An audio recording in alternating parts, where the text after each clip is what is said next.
फुसफुसाते जंगल के बीचों बीच एक राज दबा हुआ था। ये एक पुराना कुआं था। गांव वाले इसके किस्से सुनाते थे।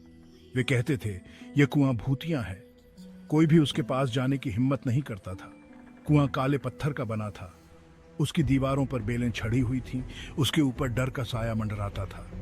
हवा भारी लगती थी, मानो कोई अनदेखी नजर देख रही हो। एक गर्मी के दिन दोस्तों का एक ग्रुप वहां पहुंचा। वे जवान थे और एडवेंचर के लिए उत्सुक थे। उन्होंने जंगल में कैंप करने का प्लान बनाया। गांव वालों ने उन्हें चेतावनी दी।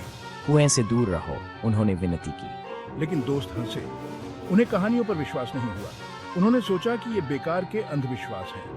उन्होंने कुएं के पास अपना कैंप लगाया। वे मौज मस्ती करने के लिए दृढ़ थे। उन्हें उस खतरे का पता नहीं था जो उनका इंतजार कर रहा था। जैसे जैसे रात हुई, जंगल शांत होता गया। दोस्तों ने आग जलाई। उन्होंने चुटकुले सुनाए और हंसे। लेकिन जल्द ही अजीबोगरीब घटनाएं होने लगी। उन्होंने हवा में फुसफुसाहट सुनी। आग की रोशनी के किनारे पर छाया नाच रही थी। तापमान गिर गया। दोस्तों में से एक अरुण नाम का लड़का बेचैन महसूस करने लगा। उसे लग रहा था कि कुछ गड़बड़ है। अरुण, क्या कर रहे हो? तुम वहां क्यों जा रहे हो? ये जगह बहुत खतरनाक है। अरुण, वापस आ जाओ। ये सेफ नहीं है। हम सब तुम्हारे साथ हैं। कृपया हमारी बात मानो। अरुण ने जांच करने का फैसला किया। उसे लगा कि कुछ रहस्यमयी है जो उसे खींच रहा है। वह कुएं की ओर चल पड़ा। उसके कदम खुद ब खुद उस दिशा में बढ़ते जा रहे थे। बाकी लोग उसे आवाज देने लगे, लेकिन उसने एक न सुनी। उनकी आवाजें जैसे किसी और ही दुनिया से आ रही थीं। वह कुएं की ओर खींचा चला गया। एक अनदेखी शक्ति उसे अपनी ओर खींच रही थी। उसकी आंखों में एक अजीब सी चमक थी।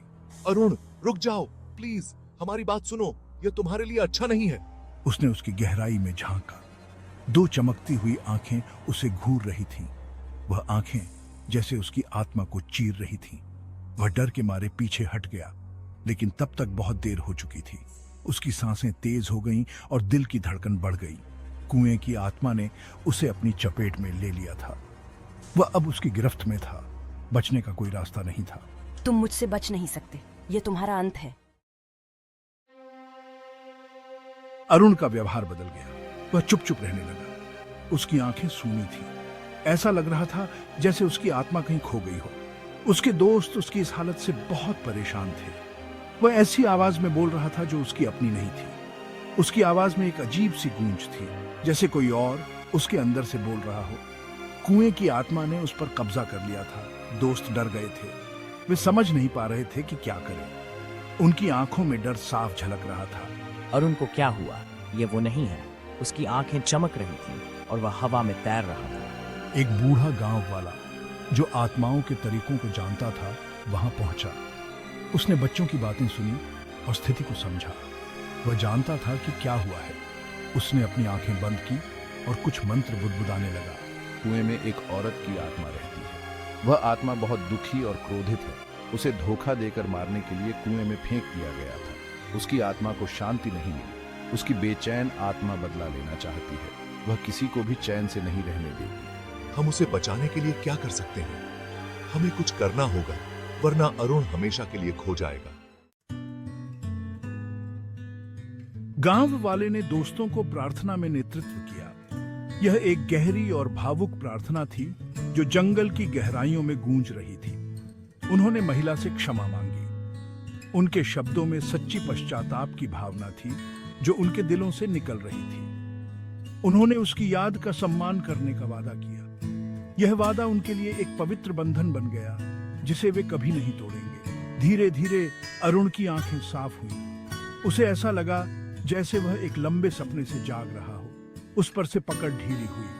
वह अब स्वतंत्र महसूस कर रहा था, जैसे किसी अदृश्य बंधन से मुक्त हो गया हो। आत्मा, हम आपसे क्षमा की भीख मांगते हैं। हम जानते हैं कि हमने गलत किया है और हम अपनी गलतियों को सुधारने का वादा करते हैं। हम आपकी याद का सम्मान करेंगे। आपकी आत्मा हमेशा हमारे दिलों में जीवित रहेगी। एक आखिरी सांस के साथ आत्मा चली गई। जंगल में एक अजीब सी शांति छा गई। अरुण जमीन पर गिर पड़ा। वह आजाद था। उसके चेहरे पर एक शांत मुस्कान थी। अरुण, तुम ठीक हो? दोस्तों ने उसे घेर लिया। उनकी आंखों में चिंता और राहत का मिश्रण था। दोस्तों ने अपना कैंप समेटा। वे जानते थे कि यह जगह अब उनके लिए सुरक्षित नहीं थी। वे कुएं और जंगल को छोड़कर चले गए। उनके कदमों में एक नई ऊर्जा थी, जैसे वे एक नए जीवन की ओर बढ़ रहे हों। वे कभी वापस नहीं लौटे। जंगल ने अपनी खामोशी वापस पा ली। कुआं वहीं रहा, जंगल में छिपी आत्माओं की एक खामोश याद दिलाता हुआ। यह एक स्थायी प्रतीक बन गया जो आने वाली पीढ़ियों को अपनी कहानी सुनाता रहेगा।